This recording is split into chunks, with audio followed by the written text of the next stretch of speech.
So, welcome once again. Thank you for joining us today. Today's program is Funding Your Farm, Selling Your Story in a Business Plan. And my name is Florencia Colella. I am a farm business management educator with Michigan State University. My pronouns are she or they. I am multiracial, and I am very honored to be joined I by got somebody Annie there, Olds but I'm not and hearing anything. Ann Allen. Um, I'm going to give them a minute to introduce themselves in just a second. But before that, let's do a little bit of housekeeping.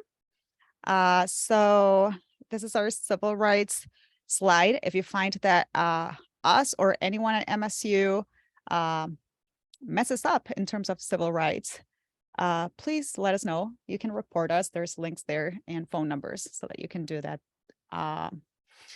And here's a little bit of Zoom keeping. Basically, what I want you to know about this is that if there's anything you want to express during today's meeting, including questions, you may type them in the chat box. And you're able to unmute yourself, as you may have noticed, and you can also show your video if you prefer to do it that way. But please stay muted when you're not speaking, because otherwise I may have to mute you if there's background noise. If there are any questions we are unable to answer live, we can send the answers in a follow-up email that you'll receive after the meeting. You may also notice that I have enabled automatic live transcriptions. That's for our deaf or hard of hearing participants. This automatically adds text to the bottom of the video with a real-time automatic transcription. You can take a moment now to turn it on or off. If you're joining from a computer, the settings are in a button called CC Live Transcript at the bottom of your Zoom window. And if you're on a cell phone, settings are just a bit different, but you should be able to find them in your Zoom options. Hello, Jamie. Hello, Crystal. Thank you for saying hi there in the chat. The meeting is also being recorded. And these are the organizations that are bringing this series to you. And before I introduce you to the team, I would like to acknowledge that Michigan State University occupies the ancestral, traditional, and contemporary lands of the Anishinaabe, Three Fires Confederacy of Ojibwe, Ardabwa, and Potawatomi peoples. In particular, the university resides on land ceded in the 1819 Treaty of Saginaw. We recognize, support, and advocate for the sovereignty of Michigan's 12 federally recognized Indian nations, for historic Indigenous communities in Michigan, for Indigenous individuals and communities who live here now, and for those who were forcibly removed from their homelands. By offering this land acknowledgement, we affirm Indigenous sovereignty and will work to hold Michigan State University more accountable to the needs of American Indian and Indigenous peoples. So this is our team here. You've heard from several of these people in past sessions. I am not going to go into a lot of detail on this, but I did want to spend a moment introducing you to our two panelists today, Annie Olds and Ann Allen. Would you like to take just a quick minute, Annie and Ann, to introduce yourselves? Sure. Yes. So Ann and I were trying to keep things, make it complicated for you, because Ann really goes by Annie too, but we divvied it up for tonight. So I'm Annie Olds. I live up in Kalkaska, Michigan. I grew up in a large farming family, and then married into an even larger farming family. And then in my real job, I'm a business development manager and coach for Venture North Funding and Development, which is a community development financial institution serving the 10-county Northwest region. And I'll go into greater detail about what that is, but I just wanted to make the connection of how I got invited to this thing. Good evening, everyone. My name is Ann Allen, and yes, if you call me Annie, that's okay. But for tonight, I will not respond because Annie is Annie Olds, and I'm Ann. I also grew up on a dairy farm, small dairy farm in Grand Traverse County. Dairy farm is now converted to agritourism, cow-calf operation, family still carrying on the tradition. I'm here with Greenstone tonight. So obviously I work off farm, not involved. Graduated from Michigan State University with a bachelor's degree in animal science and currently residing in Traverse County. So I'm excited to be here today and talk about the financial section of the business plan. Yeah, exactly. So that leads me to the next slide. Here is the title for today's session, which is business planning basics, the financial section. So we wanted to kick it off with a couple questions to you all. The first one being, have you ever created a balance sheet? So there's a poll there, John, that if you could please launch for us. Okay, so you should be getting that on your screen, and if you could answer. We're starting to get some answers coming in. I don't know, Anne and Annie, if you can see them. Okay, great. Looks like a very exciting thing because it seemed like the no's were winning, but now it looks like the yeses are winning. Okay, and it looks like it's slowing down. So we may want to call it good for now. And it did. John, I think you can share the results. I don't know if people are seeing them yet, but most people have answered that they have created a balance sheet. At some point, it looked like most of them had not, but it's pretty close to being tied. So, okay, so that was our first question to you all. Thank you for playing and answering with us. The second question we wanted to ask you is, have you ever created a cash flow projection or budget, forward-looking projection? So please let us know.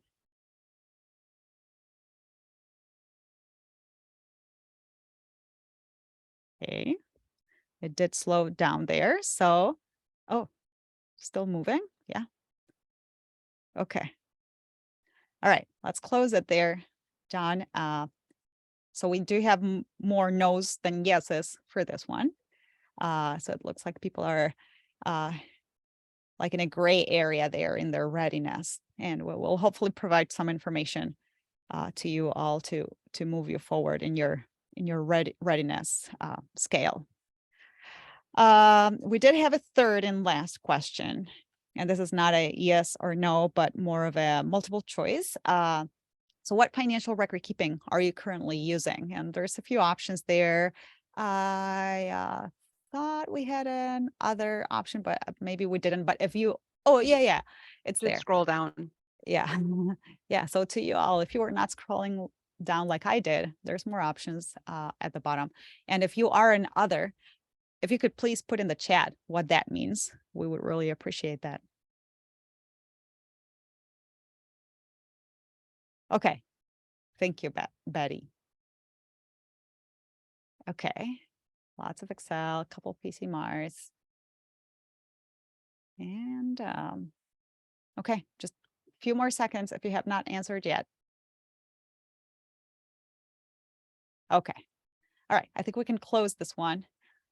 We have several Excels self-invented. I wonder if you could provide a little more detailed. I am interested on that. It could be paper. Oh, we do have a paper-based option there.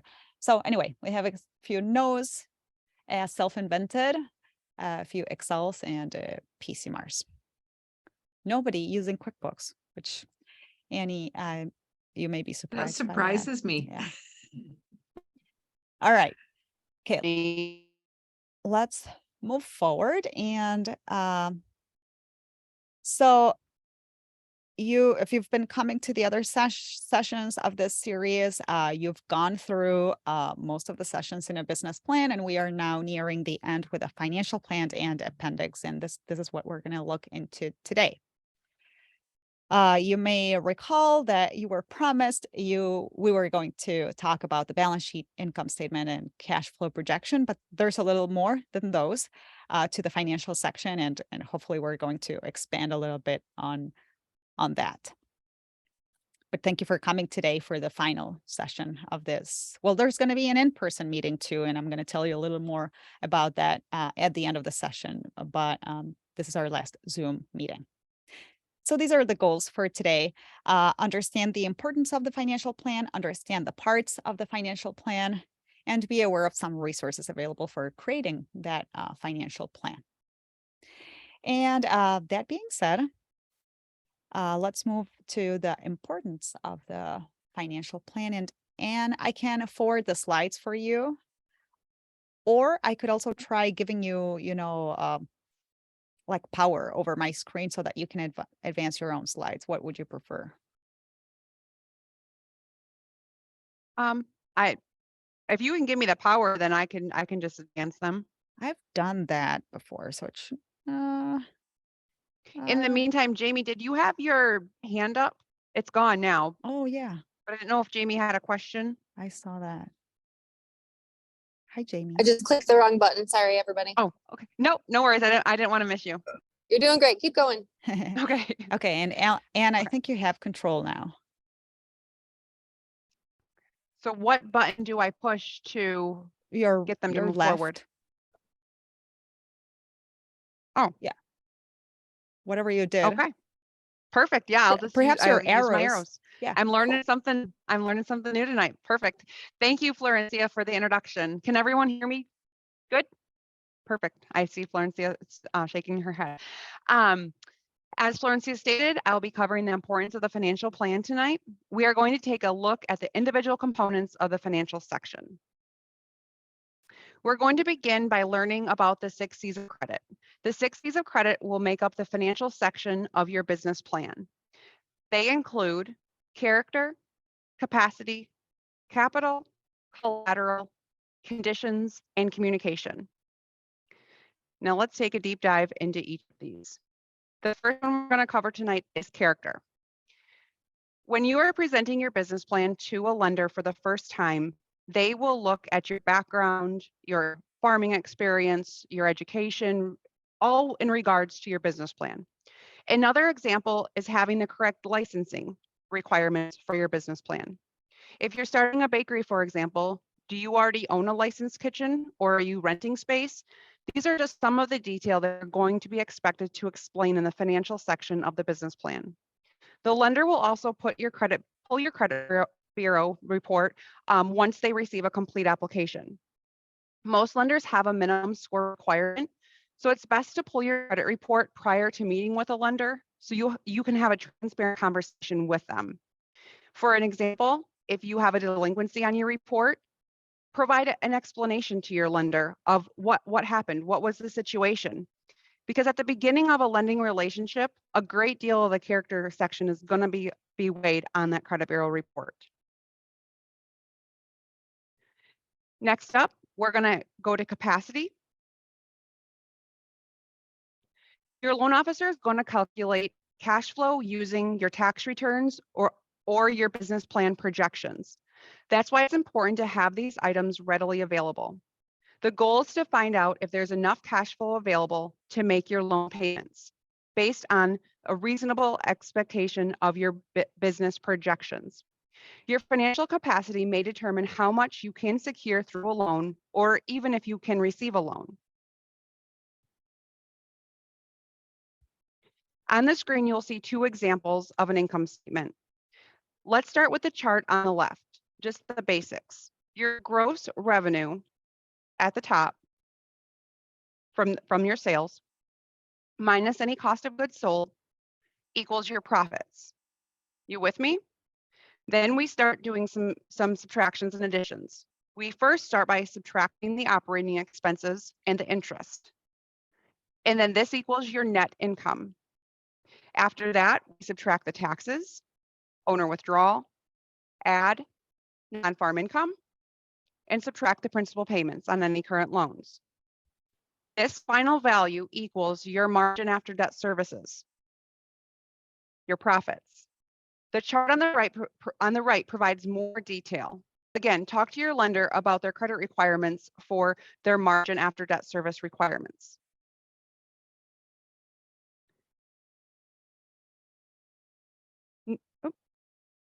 Double clicked. Next is an example of a cash flow or a budget. Your income statement that we just covered reflects actual income and expenses. The projection is based on a plan that you generate for income and expected expenses. If your revenue is based on contracts, the income section is going to be quite easy. If you don't, that's okay. Do your best based on historical years or other data that's available. If you're working from industry data, it's best to provide more detail in your budget, so the lender has an understanding of where you're getting the projected income and expenses. An easy example is if you own a dairy farm, there's historical data on milk, the price of milk. And so and there's projections of where the price of milk is going to be in the future year. So you can use those futures to predict your income based on the pounds of milk that you ship. That's just an example.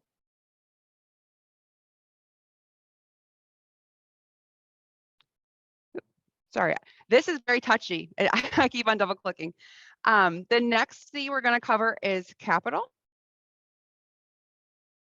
Capital is the amount you personally invest in your business, or the amount that you have on hand is all considered your startup capital. Lenders look at the amount of startup capital that you have.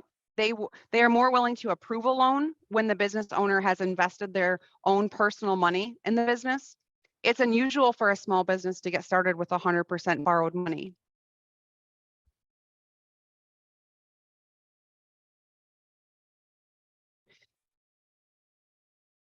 Your lender is going to expect to see a balance sheet or a financial statement. That was one of our questions at the beginning. Your balance sheet's broken down into sections, so let's go through it. The upper left quadrant are your current assets. This is cash on hand, crop inventory, and paid expenses, to name a few. If we keep on the left-hand column, let's go down to the next section. That's intermediate assets. Intermediate assets are your machinery, your equipment, your vehicles, itemized all out with values, including market livestock, breeding stock, all with value, market-based values. Think of these assets that you have invested in, that you use every day, not necessarily going to sell tomorrow in this segment.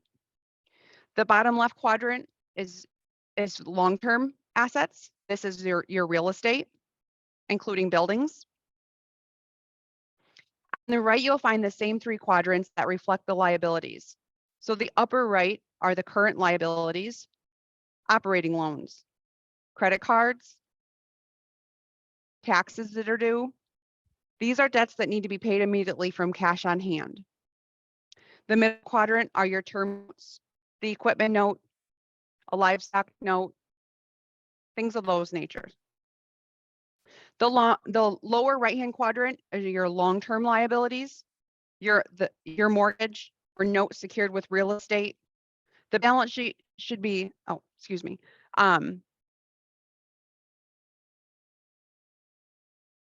ultimately, the balance sheet should be filled out on an annual basis to match your tax return year end. And what the balance sheet shows the lender is your owner's equity position. As an example, if your total assets equal $100,000 and you have zero debt, your owner's equity position is 100%. Another example is if you have $100,000 of assets and $50,000 of debt, your owner's equity is 50%. So each lender has their own minimum owner's equity percent. So again, another great question to ask your lender.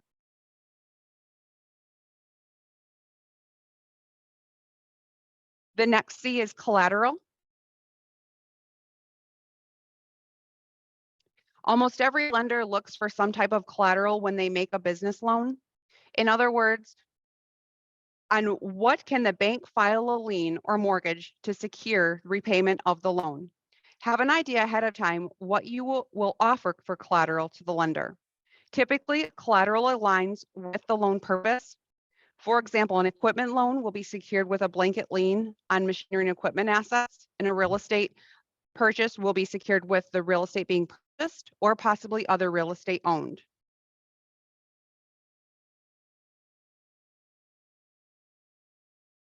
And again, every lender has their own expectations for loan to appraised values for their collateral. So another great question to ask your lender. The fifth C we're going to cover tonight is condition. In addition to direct factors related to you and your business, the lender will take a look at market conditions, your business place in that market, and how those concerns relate to the likelihood of success.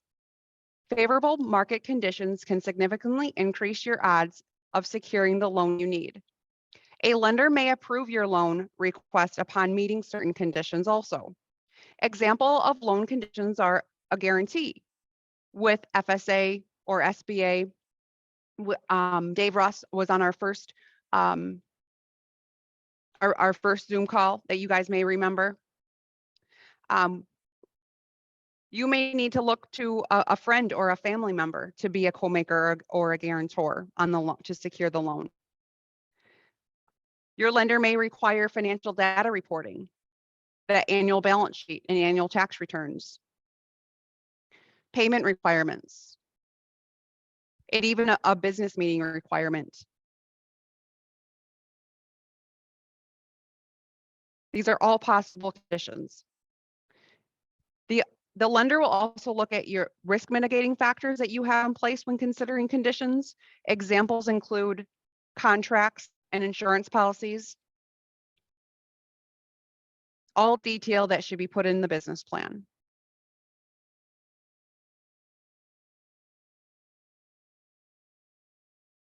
The last C is communication. In addition to the usual 5 C's, there's one more thing your lender will take into consideration, and that's communication. Open communication with your lender and other advisors about the opportunities and challenges your business faces is key to your financial partnership. Your business isn't just about the numbers. There's a story behind it and behind you. And your communication openly with your lender can increase your odds that will look favorable on your loan request. It is a challenge for us to be an expert in all areas when we're starting a business. Here's a list of possible professionals you'll need on your team as you grow your business. And now I'll turn it back to Florencia. Thank you, Anne. I am going to advance to the next slide. But I guess before I advance to the next slide, I want to make a call for your farm business management local extension educator. Could be part of your financial team too. There's lots of resources that we can help you with, and I'll go more into detail on those later. But sort of in the same arena, I wanted to present to you with this slide, just sort of to bring the point back home that, you know, there's your goals and mission in life, really, that you're going to try to reflect in your business plan. And there's lots of things, you know, on this right hand of the slide that you're going to have to grab in order to put together that business plan, and lots of pieces of information that you're going to try to be putting together. And that is great. And like I said, there's resources for that. That's why we're here. But I also want you to remember that you as a person and your mission and goals are behind all of this, and the business plan and everything you are doing to put together your business plan and to move your business forward really has to have to do with you and with your goals, and it has to make sense to you. And so it does not just have to make sense to the lender, but also to you. It has to be a roadmap, a guide for you as you are managing your farm business, or as you're starting your farm business, depending on where you are. Anne, yeah. Do you need me to move forward? Sorry, you can take the control back. So Yeah, I don't think I to- have. Okay. I think I have taken it back already. Thank you. Yeah, and I was just remembering, I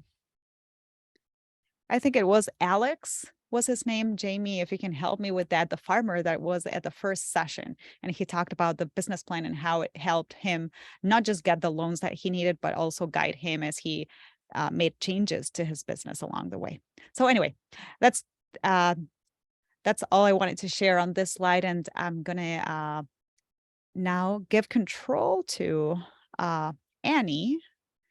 See if you can advance your own slides, but if not, I am happy to do that for you. Also, oops. Okay, see if you can advance now. Click the start mouse. Oh, Yes, I think it is touchy. Okay. So that slide you left off on, Florencia, was a perfect segue into the kind of understanding what goes into the financial plan of the business plan. In my previous life, I was a regional director and consultant with the Michigan Small Business Development Center. And so I've seen hundreds of business plans or attempts at business plans over the years. And the financial plan seems to be kind of the favorite place where someone who's never done a business plan, it's usually where it falls apart. You put a lot of time and energy into your story, into the products, because that's the exciting part. And some really do a great job of building out that marketing plan, because that's the fun part. Like, I have this thing and I want to sell it. And then everybody gets to the financial plan and it's just kind of, like, I don't like this part, so we'll just not do it. And I think that was demonstrated well in the poll at the beginning, where the majority of you have not, done much financial planning or budgeting. And this is really important. This is an important piece to tackle, even if you don't need a loan from a lender. It's still a good idea to kind of go through this and think about the parts that go into this section, especially, and kind of start piecing them together for you and your business or your farm in general. So this is an overly simplified list of what goes into the financial plan, but there is the narrative and then other supporting documents, and there's a lot that goes into each one of those bullet points. So in that financial narrative, and this is just a short list of examples of what should and could go in there. But basically, your goal with this narrative is to describe the financial situation of your farm, your company, and what you anticipate it to accomplish. I don't mean to say this in a derogatory way, but this is the words part of your financial plan, where so often we see individuals just say, well, here's my P&L statement, or this is what I need. Here's the list of things I need to buy. And that's what they think is the financial plan. So this is the words tying all of those boxes and arrows together on that last slide that Florencia shared. So really you want to go through what are your expected costs and revenues over the next 2 to 3 years, especially. It's next to impossible, to forecast beyond 2 or 3 years.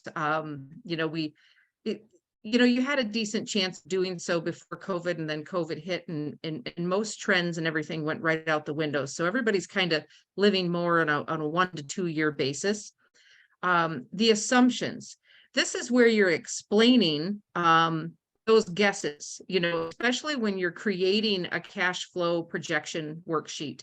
You're making guesses of what that revenue is going to be, and you're kind of describing how you think you're going to spend your money, and you're coming up with those numbers based on information from somewhere else. Are they past expenses, or did someone else share numbers with you of what those expenses might be, or what type of revenue might be expected in with certain situations and conditions. So you really want to, there is typically an assumptions section where you are just bullet by bullet describing the line items on your cash flow projections or even your startup cost analysis. So that's a pretty important piece. Do you have revenue? And that's not always the case, especially when you're starting out. And if you don't, when will you have it? Kind of what is your plan for ramping that revenue up? My husband and I, we sell beef and pork on the side, and we're certainly not profitable with it. And so I kind of have that same question myself of like, at what point will it start paying for itself? And you kind of just keep thinking about what you need to do and how many more animals, you have to add before it makes sense. So that's kind of jumping to the profitability. When do we break even, or when will we be profitable? Some like to show this in tables or graphical formats, and that's great. So it's kind of your style, your preference, you decide.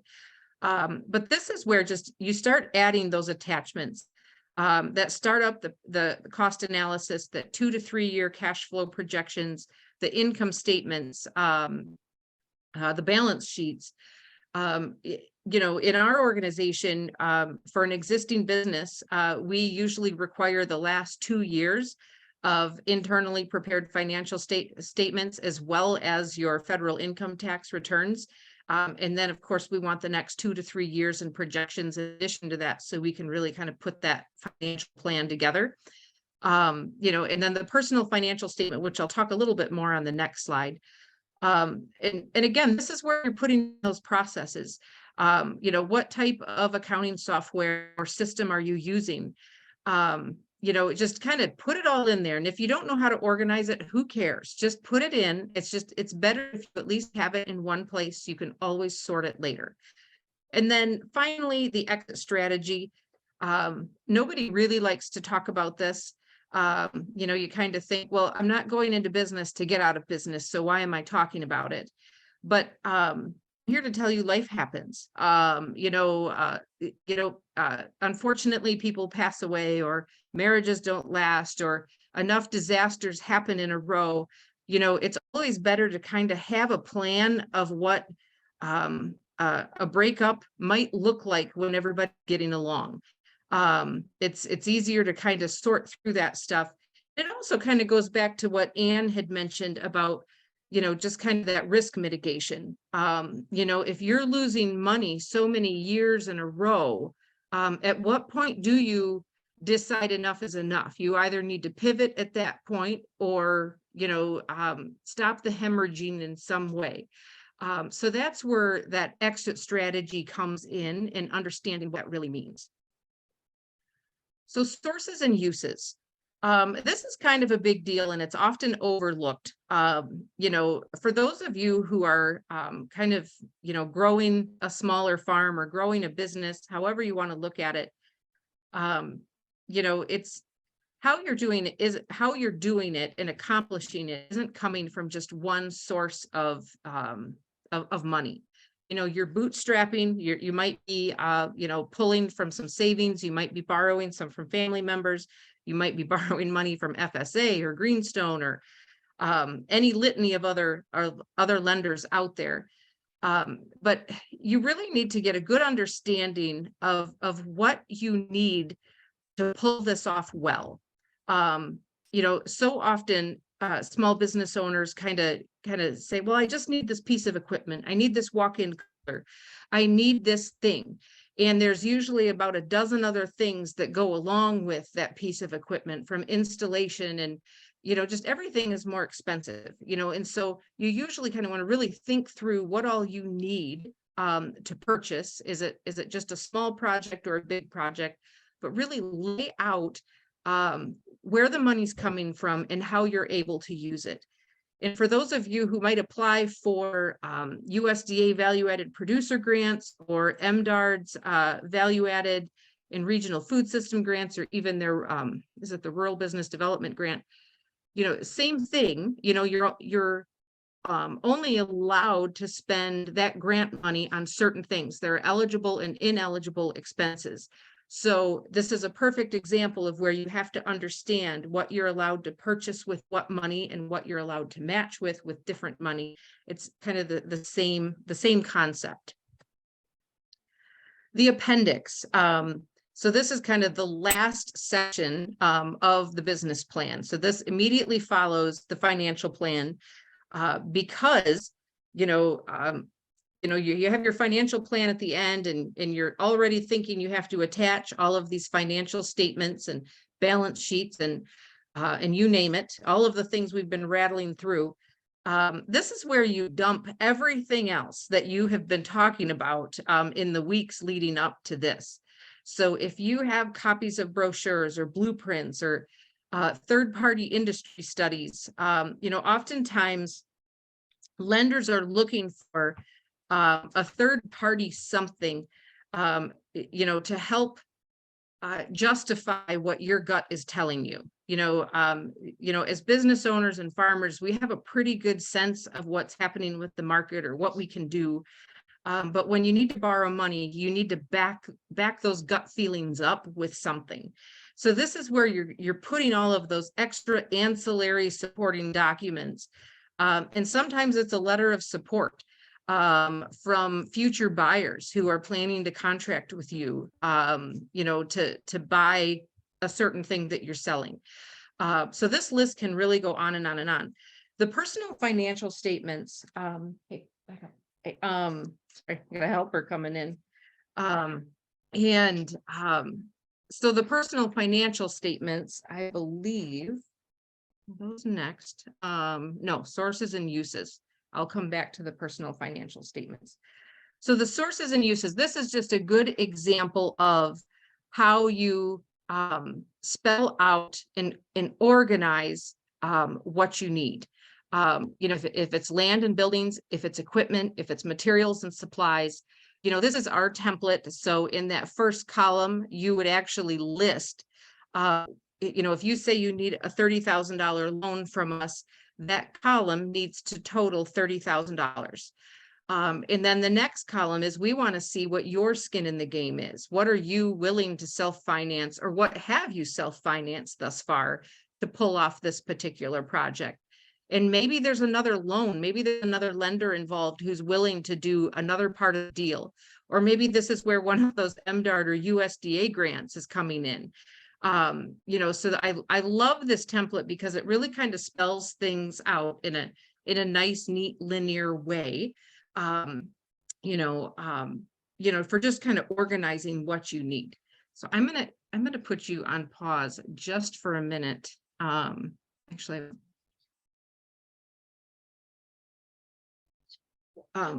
okay. So, all right, so that is sources and uses. Okay, now we're on to the personal financial status. Or the PFS, which you might hear lenders refer to quite often. You know, for us, the PFS is actually included in the loan application. For many lenders, its own standalone document. But this is a big deal, you know, because one of the things I've heard over the years from potential borrowers is, why do you need to know about my personal financial status or situation? I'm trying to borrow money for my business or my farm. You know, I need a tractor, so give me money for the tractor type of thing. And unfortunately, lenders, we have to take this all into account of what kind of the global financial picture looks like for you. Because if you think about from a lender position, our number one concern is, first of all, we want you to be successful, but will we get repaid? So we have to understand that you have the ability to, you know, to cover this loan if you're coming to borrow. So what all goes into a personal financial statement?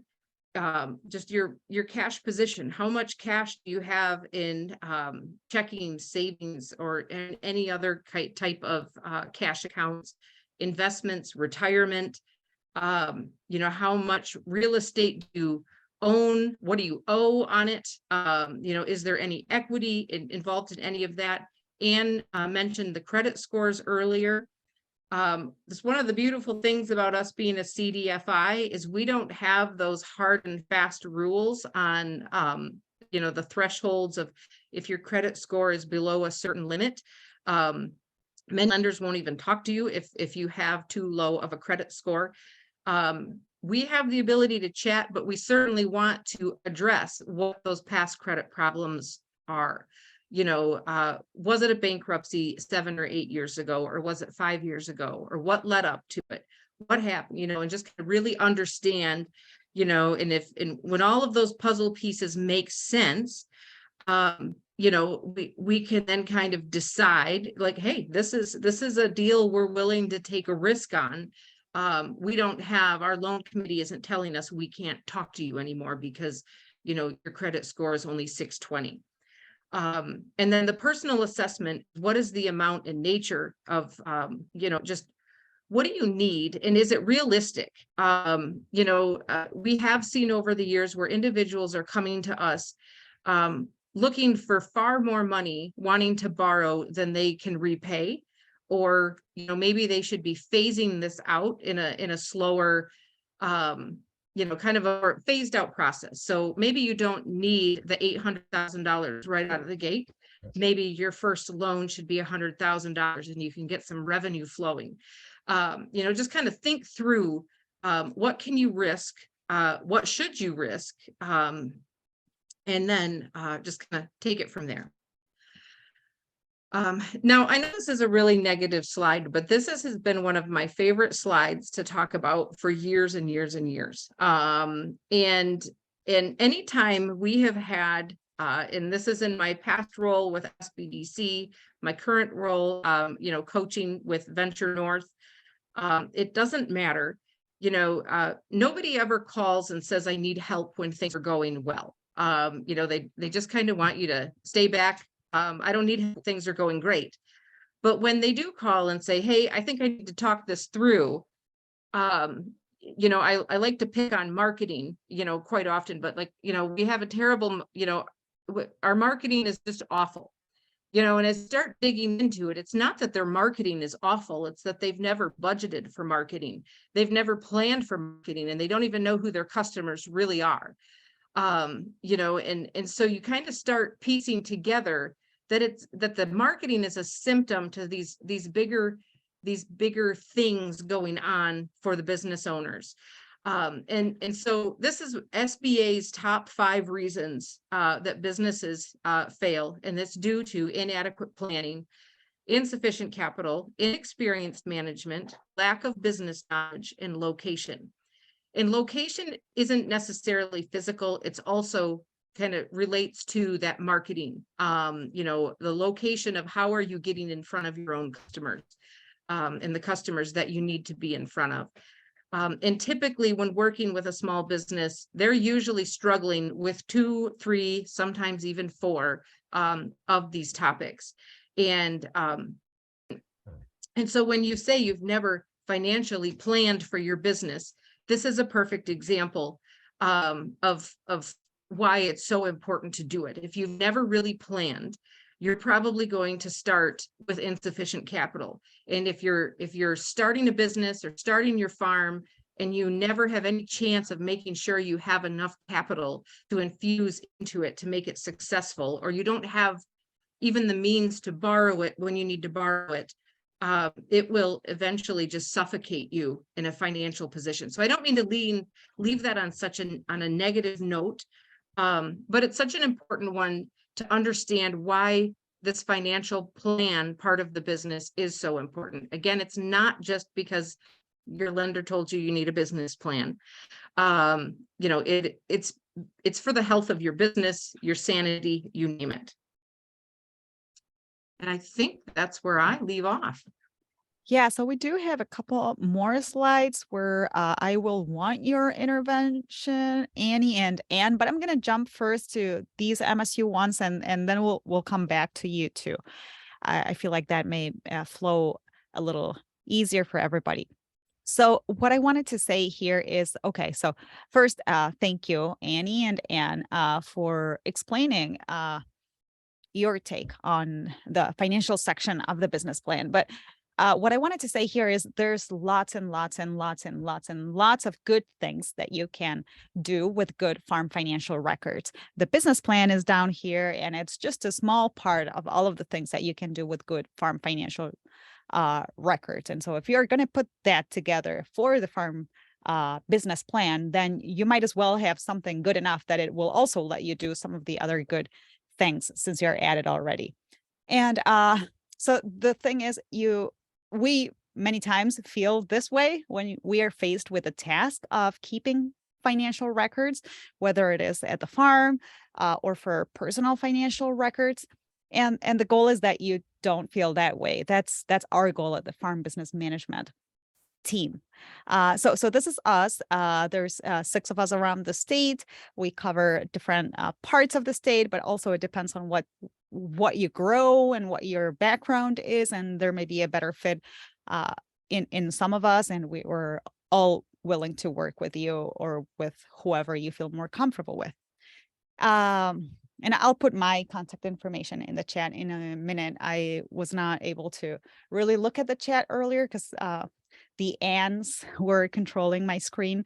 So I'm going to take a look at any questions that there may be on there, and I'll put my information there. And Ann and Annie, if you want to put your email addresses or phone numbers or whatever in the chat now while I'm talking, that might be a good moment to do that. But continuing on with these folks, the Farm Business Management team, just wanted you to look at our faces for a second. And also I wanted to show you a few resources that we can walk you through as you are trying to put together those farm records. Like I said, whether it is for the business plan or for the bunch of other things that you can do with good financial records.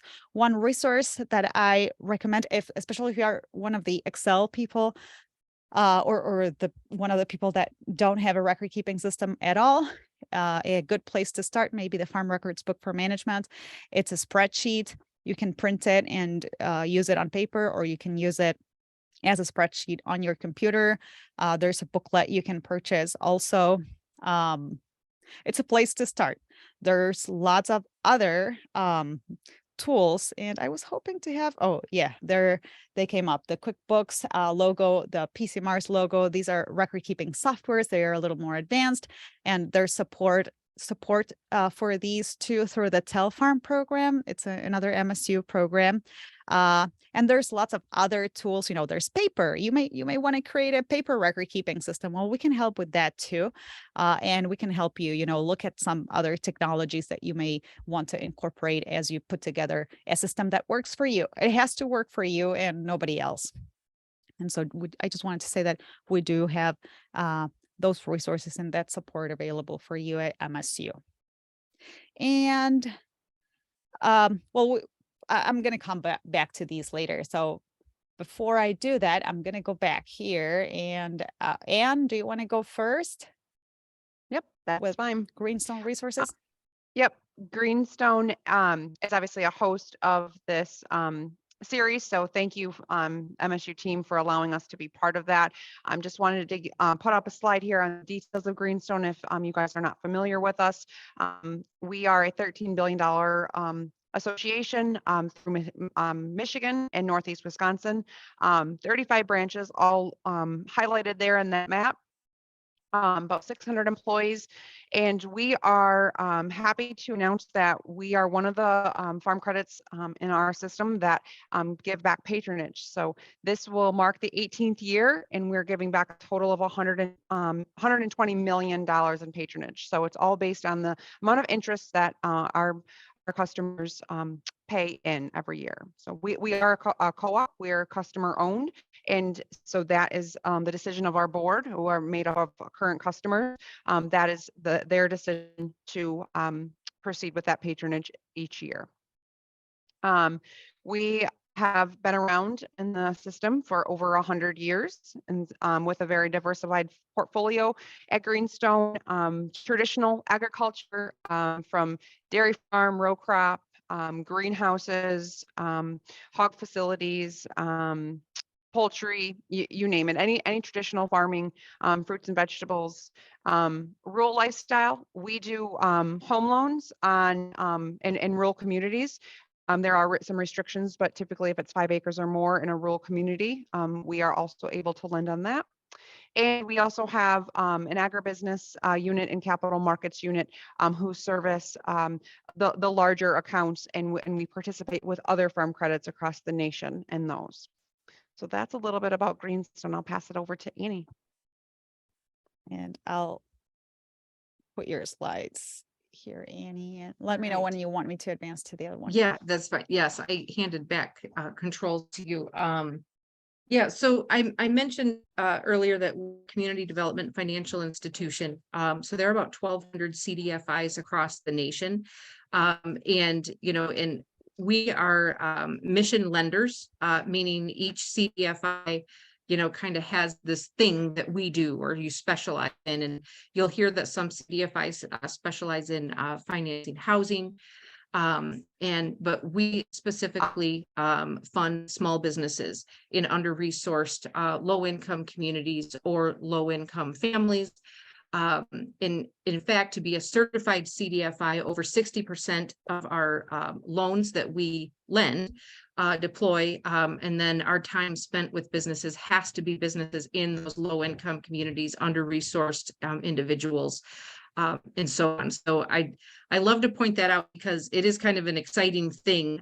You know, CDFIs have been doing this for years, and now you're seeing more state and federal kind of pushing you know, that directive on more and more businesses. So Venture North Funding and Development specifically covers this 10 county section of Michigan. You'll see the map there on the right. There are other CDFIs all over the state. I saw Northern Initiatives was mentioned in the chat earlier. They are almost a statewide CDFI that does very similar lending. They have some different resources than we do, and vice versa. There's Michigan Moving Forward in the Grand Rapids and Detroit areas. There's the Opportunity Resource Fund out of Detroit. And there are a couple other business specific ones. So anyway, I just kind of wanted to tell you a little bit more about Venture North. And then just on the next slide, and you'll get these slides, there's basically two loan products that we that we can turn to for businesses that need loans from us. So if you are a pre-startup, you know, or you've been in business for up to 2 years, we consider you a new business. So our micro loan program can go up to 50,000. And for existing businesses, we can lend up to $350,000. So you'll just kind of see a rundown of what's required, or just kind of expectations, the type of things you could use for those use of funds. But a lot of times those existing business loan ones we're doing in participation with another lender. You know, so it might be a Huntington Bank or a more traditional type lender. We have partnered with the USDA before on certain projects. There's different energy efficiency loans. So again, you kind of want to know what your CDFI has that's local to you, what their capabilities are, and who they partner and collaborate with. So I just kind of wanted to share those, and then that's it for me. Thank you, Annie. And we have like 5 more minutes left. So I just wanted to first open it up for questions, please. At any time, enter any questions you may have in the chat.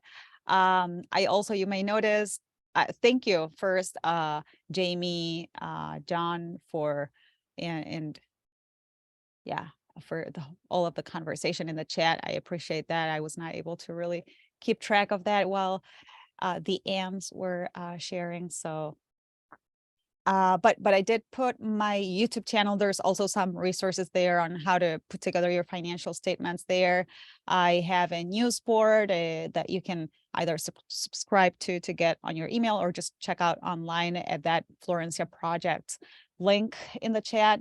And finally, you can set up a one-on-one meeting with me if you need help putting together your financial statements for meeting with a lender, or just for your own understanding of your business. I'm happy to work one-on-one with you, and through that Save a Time bit.ly link, you can self-schedule your meeting with me there. And then going back to what we have on the screen, just a few more programs coming up that you can also get support for stepping up your business management skills. The Michigan Ag Ideas to Grow With conference is coming up. And we also have the Michigan Food and Farming Systems, Michigan Family Farms Conference on February 25th. So this Saturday in Kalamazoo. And we have the Cultivate Michigan Marketplaces event on March 6th throughout the 23rd of March coming up. And finally, but not less importantly, actually, quite the opposite. We really want to encourage you to join us for our March 2nd Funding Your Farm event. So the continuation and final meeting of this series is going to be an in-person event in Ypsilanti, March 2nd at noon. And we really look forward to meeting you there, whether it is to meet lenders, to practice your pitch, or to just network and spend some time with whoever you feel like might help you grow your business out of the people that you have met throughout this series. So, oh, and we also have a session evaluation survey. It's very short. So if you have a minute to please go in there either now or after the session and say if this was useful to you, we would really appreciate that. I do see a couple of things in the chat coming in, so let me take a look. Oh, conference was postponed. Is that the Family Farms conference, Crystal, or which one? Correct. The Michigan Oh. Family Farms Conference has been delayed because Kalamazoo Valley Community College is out of electricity and the building apparently has some damage. Oh, I'm really sorry to hear that. I was not aware. So thank you for bringing that up. I also see Katie, your hand is up, and there's another comment there. So, but Katie, please go ahead. That was my comment. Thank you. Thank you all for bringing that up. So Betty here is saying, so when do you consider the starting date for a new business? I think that goes to Annie.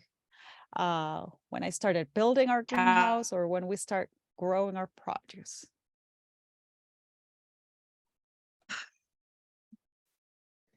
So it's different for everybody. It's kind of a date that you can pick for you. Especially when you're in a true startup position, we kind of just tell people, pick a date. Is it June 1? Are you going to be in a position? It's typically aligned with when you're finally able to have revenue. But for tax purposes, you're often in business prior to before you have that, that revenue. So it's kind of a twofold answer. Like legally and financially, you're in business when you started building that greenhouse and spending money to get your business in business. But from a doors open standpoint, it might be when you're finally able to have customers buy from you. Does that make sense, or does that just muddy the water? Anne, is there anything that you may be able to add from your perspective?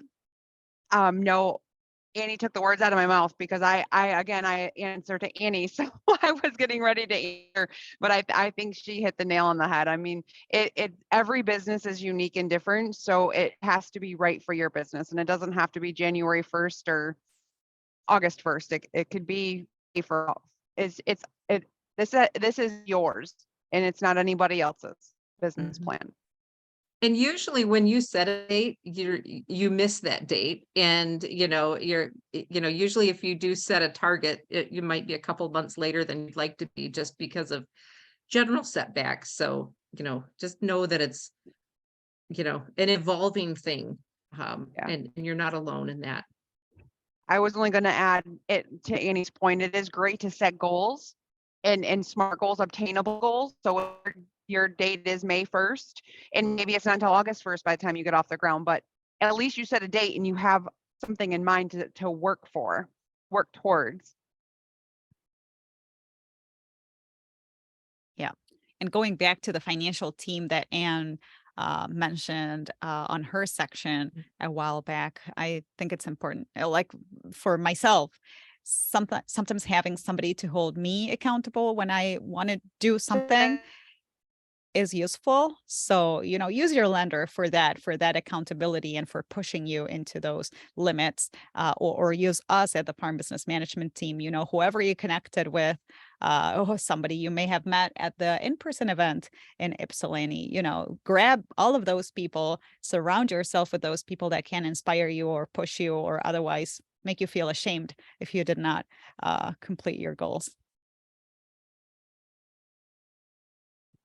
Well, and if I could add just one more comment about, I wish I could have sat in on all of the sessions leading up to this one. But I just kind of want to remind you, as you're wrapping up this whole business plan project this week and next week, I know one of the reasons a lot of people don't like to do it is because they say, well, it's just a plan that you write and you put on the shelf. And a plan well written is one that you do want to revisit and to use and to look back. And sometimes you think, gosh, that was cute. I can't believe we thought we were going to do that. You know, or it's something you kind of go, okay, well, we pivoted and why did we pivot? And you kind of keep building off of it. And you can't plan for everything.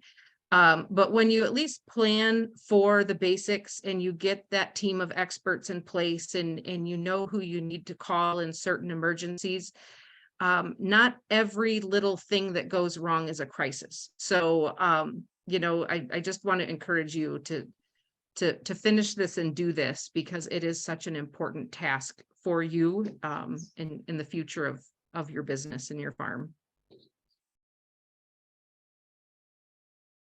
I want to put the address for the in-person event in the chat because Betty was asking for it. I just posted it. Oh, Florencia. thank Yep. you. Thank you, 'cause I was Growing not- hope in Ypsilanti. Thank you very much. Yep. All right, it's 7:32. So trying to be respectful of people's time, I'm going to close it off. I'm going to say thank you very much, everybody, for coming today. If you want to stick around and ask more questions, Yeah. you're welcome to. But otherwise, thank you for being here. We hope to see you in Ypsilanti. And if not, we'll see you at the next program. Thank you, Anne and Annie, for Thank you. being on today. Thank you.